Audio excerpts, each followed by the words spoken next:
If this video found you, something already knows your name. The lights will start to hum soon. The walls will shift. And if you keep listening, you'll start to remember. The smell of damp carpet, the buzz of fluorescent lights, the feeling of being watched. Some call it the Backrooms. Others don't call it anything at all, because they never get the chance. But every so often, something slips through.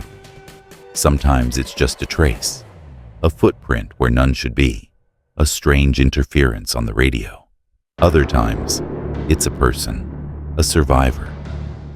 Logan Davis was one of them, a veteran smoke jumper, trained for danger, fear, and isolation.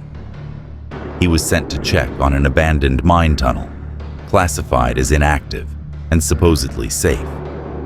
At 8:42 a.m., he radioed in from inside the tunnel. His voice was calm, but his words were strange. Lights flickering, going deeper to verify heat. Then, nothing. No signal, no static, just silence, as if the tunnel had swallowed his voice whole.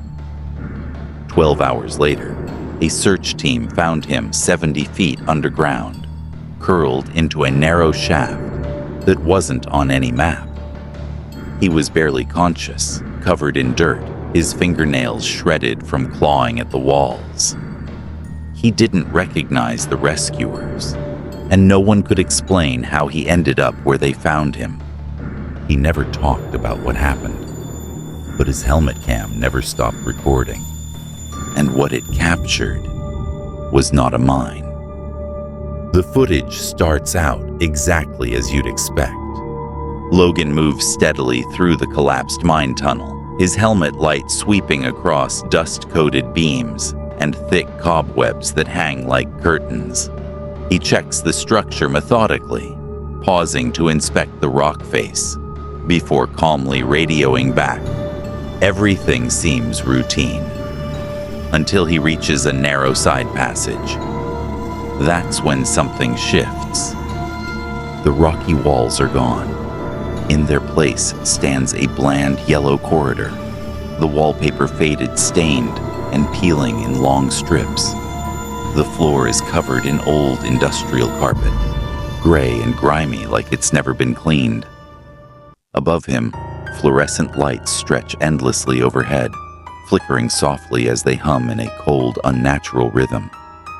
There are no doors, no exit signs, no ventilation shafts, just hallway after hallway, all exactly the same. Logan's voice cuts through the quiet, tight with confusion. Where the hell am I? But his voice doesn't echo the way it should. Instead, it comes back to him, distorted, delayed. Where the hell am I? Like the walls themselves are thinking about what he said before giving it back. Still, he moves forward. Over the next 20 minutes, the footage becomes increasingly unstable. The video flickers, shifts slightly out of focus, and the geometry of the space begins to warp. Hallways don't connect in ways that make sense. Some corners are too sharp, others too soft. And yet, Logan stays calm. He pulls a grease pencil from his vest and starts marking the walls. He counts his steps out loud and softly calls, each turn. Right, left, straight, right again. But this place, it doesn't follow the rules. After several more turns, he pauses. Something isn't right. On the floor ahead, he spots a large dark stain, like mold or water damage. He crouches down for a better look and immediately feels a chill run down his spine. He's seen this exact stain before. Not one like it. The same one. Same pattern. Same position. Slowly, he looks up at the wall. There's his grease pencil mark, a triangle he'd drawn to track his route. But now, beside it, there's another triangle. It's a mirror image, drawn in the exact same spot, like someone or something copied his mark and left it there. That's when he hears it. At first, it sounds like air moving through a vent, soft, barely audible. Then it becomes clearer, tiny whispers just beneath the surface of silence. They don't form real words, not yet, just broken syllables, almost like something's trying to speak, but hasn't quite figured out how. Logan freezes in place. His eyes scan the hallway left and right, but there's nothing. No movement, no shape, just that steady hum from the lights above and the soft, broken sounds of something learning to talk. Then, without thinking, Logan whispers into the silence. Hello?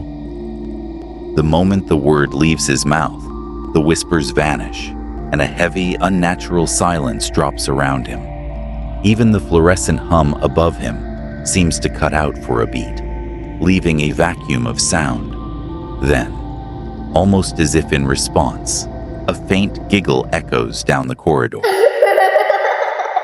Logan tightens his grip on the flashlight, sweeping it across the hall, but the beam lands only on more endless walls and identical corners. There's no movement, no source for the noise. Still, he pushes forward more carefully now. But as he continues, the whispers start again. And this time, they're no longer just sounds. They're starting to form words. And not just any words. Words spoken in a voice he knows. His own. It takes a moment for Logan to process what he's just heard. He stops mid-step, his heart pounding as a clear phrase echoes softly behind him. Turn left. The words sound exactly like his voice, down to the breath pattern and tone. He quickly turns, scanning both directions at a fork in the corridor. The left passage is narrower and choked with darkness, the carpet soaked and decaying. The right side, though unsettling in its own way, looks just like every other corridor he's been down. His instincts scream against the voice, so he chooses the right-hand path. As he moves forward, the video footage begins to degrade further.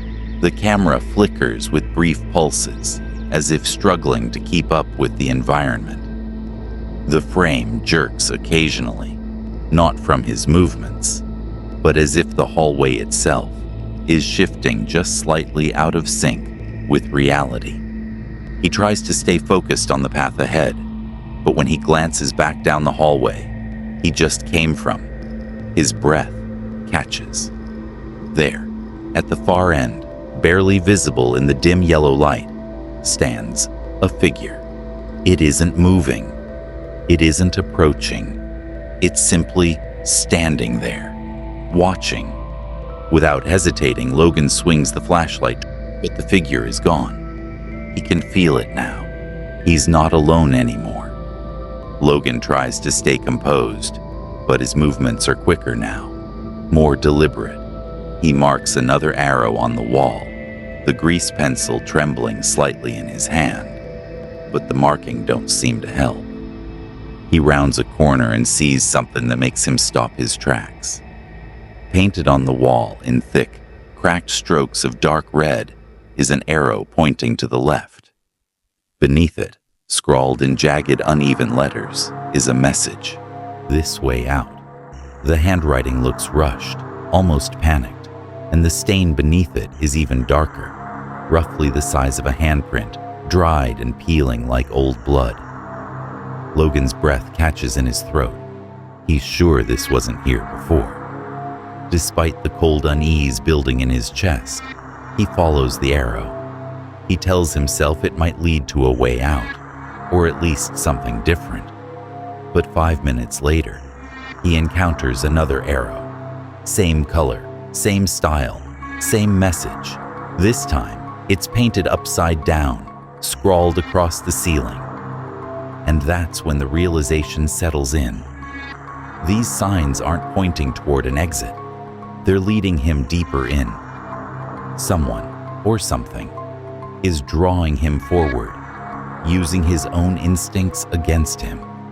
His markings no longer mean safety. They've become part of the trap. At first, Logan tries to stay grounded by focusing on routine, but something starts to shift, not just in the space around him, but in his body and mind as well. His steps become slower, his breathing more labored. His glove sticks awkwardly as he tries to remove it, like his hand isn't responding the way it should. That's when he looks down and notices something deeply unsettling. The second hand on his watch has stopped. The glass face is fogged from the inside, dotted with tiny droplets of moisture. The temperature hasn't changed, and the tunnel air is dry. Yet his watch looks like it's been left in a steamy room for hours. Logan mutters to himself, trying to make sense of it. I haven't eaten, haven't had water. Still, not thirsty. His voice is steady, but his body tells a different story. His skin is cold and clammy. His lips are dry and cracked, and his hands tremble when he wipes sweat from his forehead. It's clear that something is deeply wrong. Logan walks carefully now, his steps slower, his voice quieter. When he finally speaks again, his words come out sluggish and distorted, as if his voice has to push through thick water. His coordination begins to slip. He stumbles and catches himself against the wall, but the surface doesn't feel right. It isn't solid like stone or concrete.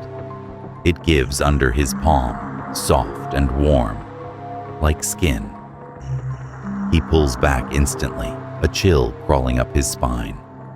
That's when the camera captures something, a single blurry frame at the end of the hallway. A tall, thin figure flickers across the corridor. It doesn't move like a person. It glides, soundless and smooth, with limbs that bend in unnatural directions. It seems to shift across the floor, the ceiling, and the walls all at once. Logan sees it. He doesn't chase after it. Instead, he turns away and quickens his pace, walking faster, but staying silent. Whatever it isn't just watching him, it's following. He doesn't look back. He doesn't speak. But you can tell from the way he moves. He knows something is behind him. Eventually, Logan stumbles across an old wooden door with a tarnished brass knob that looks decades old.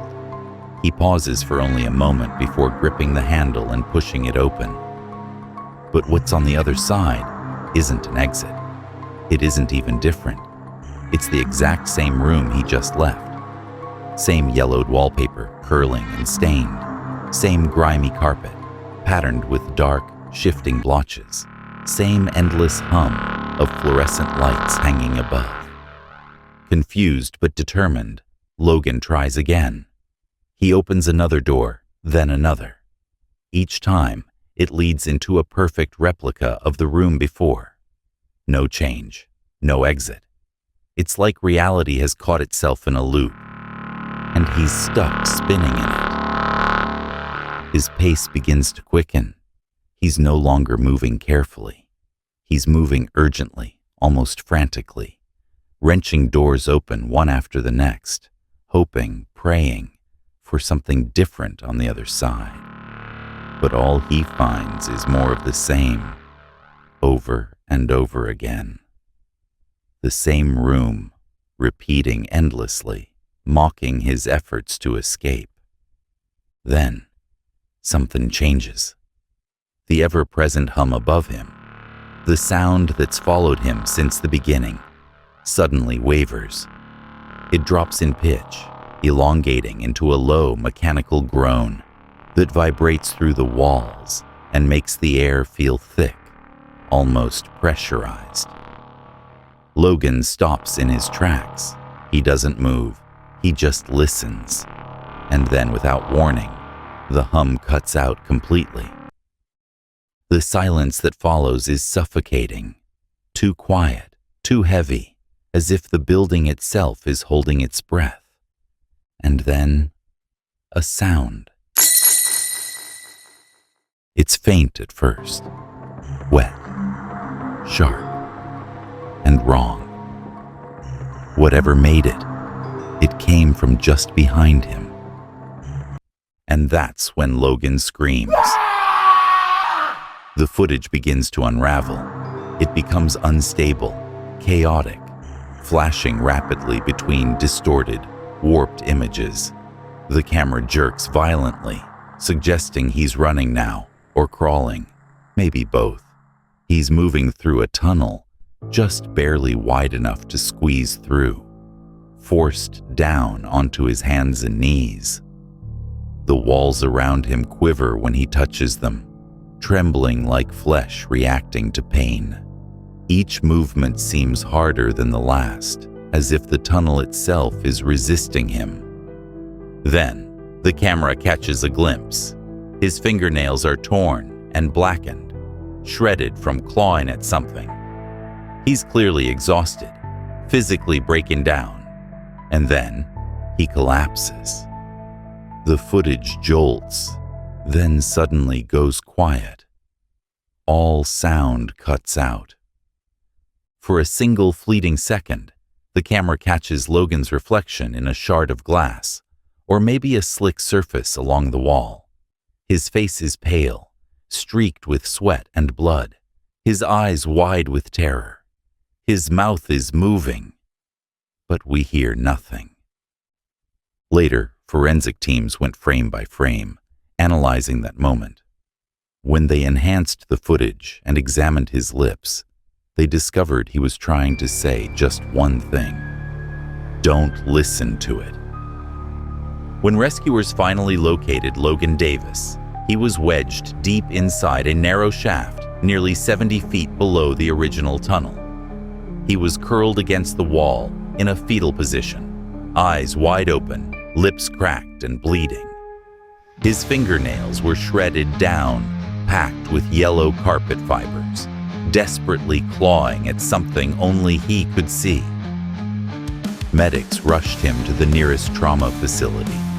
His vitals were unstable, and while he was severely dehydrated, he showed no signs of physical trauma beyond superficial injuries. But something was wrong. His eyes remained unfocused, darting around the room as though he were still trapped in that place, still trying to escape. Doctors diagnosed him with severe dehydration, sensory disorientation, and confined space delirium. But his behavior didn't fully match the condition. He never asked about what happened. He never spoke of the footage, and he refused to sleep in a room with fluorescent lights. He was transferred to a secure psychiatric ward for long-term evaluation, where he became withdrawn and silent. He didn't resist treatment, but he never volunteered information. He wouldn't talk about the mine, wouldn't acknowledge the camera footage, wouldn't explain how he ended up where they found him. It was just after 3 a.m. when a nurse arrived for routine rounds. Logan's room was locked from the outside, standard protocol for high-risk patients. Security footage from the hallway showed nothing unusual. No one entered or exited. The camera feed glitched for 12 full seconds, cutting to black, then freezing entirely. When playback resumed, Logan was gone. The only sign he had ever been there was found later by maintenance staff. Underneath the bed frame, carved deep into the steel using nothing but fingernails, were a few uneven words. It doesn't let you out. It lets you rest. To this day, no trace of Logan Davis has ever been found. Authorities closed the tunnel soon after Logan's disappearance. They blamed faulty mapping, poor ventilation, structural collapse, anything that made sense on paper. The footage was locked away, officially classified, but copies have surfaced over the years, Fragmented, glitched, incomplete. Just enough to raise questions. Just enough to suggest one chilling truth. Whatever Logan stumbled into, it's still there. And he might not have been the first to find it. He almost certainly won't be the last.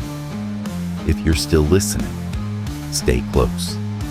There are more tapes, more names, more voices that vanished into those yellow corridors. And if you trace them long enough, you might start to hear the hum too. But be careful. Once you hear it, you're already inside.